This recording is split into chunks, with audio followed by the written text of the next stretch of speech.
Hi there, I'm Drew Badger, the world's #1 English fluency guide, and it is a pleasure to welcome you to this brand new video series that helps you understand lots of great native English content around YouTube. In this video, we'll be talking about the 2005 commencement address. This is the graduation speech given by Steve Jobs at Stanford University. Let's get into it. For a bit of background, at this graduation speech, Steve Jobs is delivering 3 stories that really help people understand how he developed and how he came to see the world.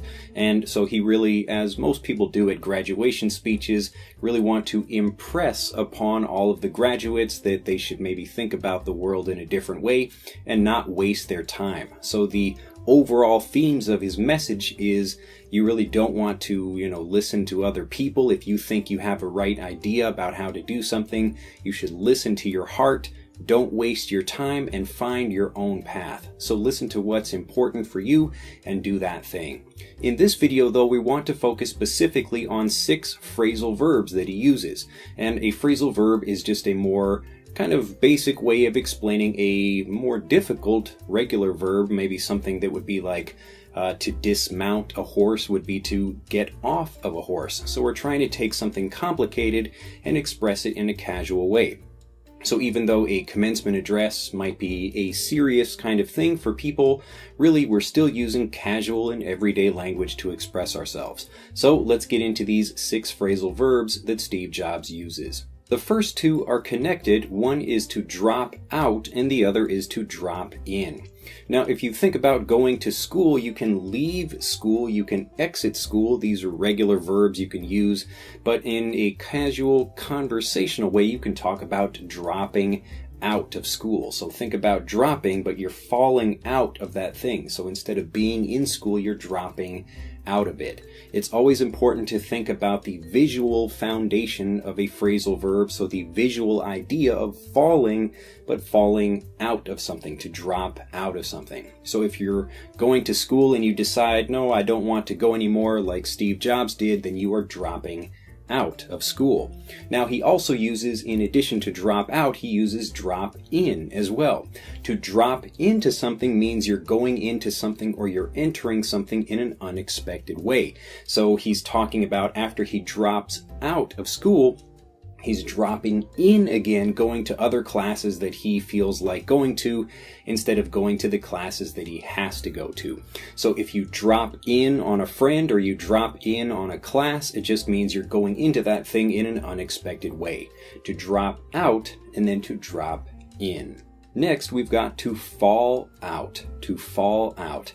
When you have a falling out of something, if you think about a relationship being 2 people or a group of people together, when they fall apart or they fall out, usually you have a falling out.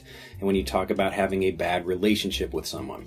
As an example, if you have a business partner and maybe it's going very well at the beginning, but it starts to maybe not go so well and you have different ideas about how something should be done, this is a falling out. So you can describe a bad business relationship in the same way that Steve Jobs does in the commencement speech as having a falling out. So you can talk about, well, maybe my friend and I, we don't have much of a relationship anymore. We had a falling out, or we fell out. We fell out. Next, another great phrasal verb, to side with someone. To side with someone.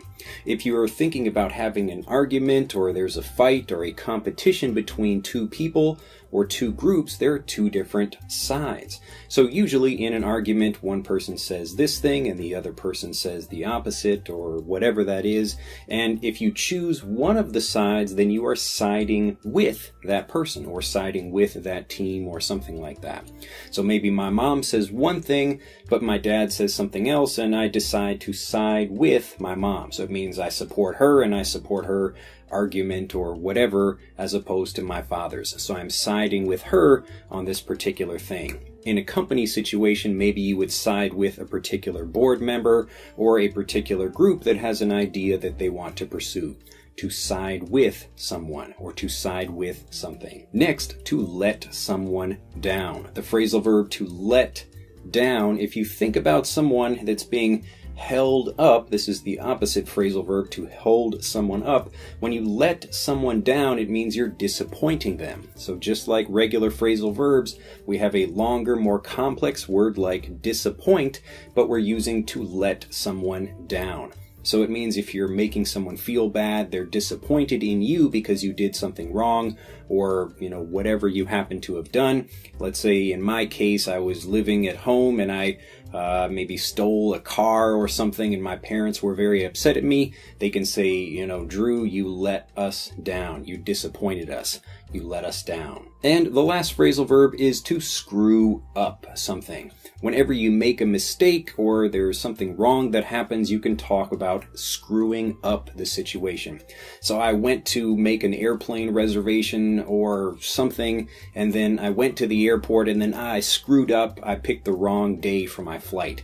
So when I went to America, for example, my cousin was picking me up at the airport, but he picked me up on the wrong day. So he went to the airport and he screwed up. So he made a mistake. He made some kind of accident or did something wrong. To screw up.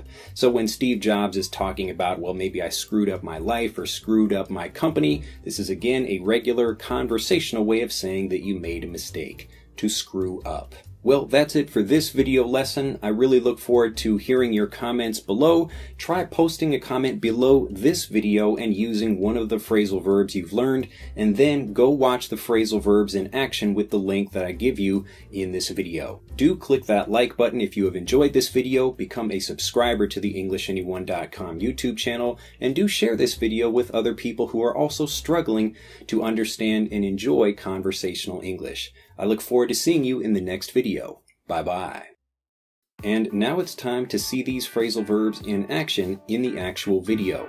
So please click on the link to watch Steve Jobs' 2005 Stanford University commencement address. And if you haven't done so already, we have a quick quiz that will help you identify your biggest fluency frustration so that you can start getting fluent 2, 3, or even 10 times faster. So click on the link in this video to enjoy that, and I will see you in the next video. Have a fantastic day and keep practicing.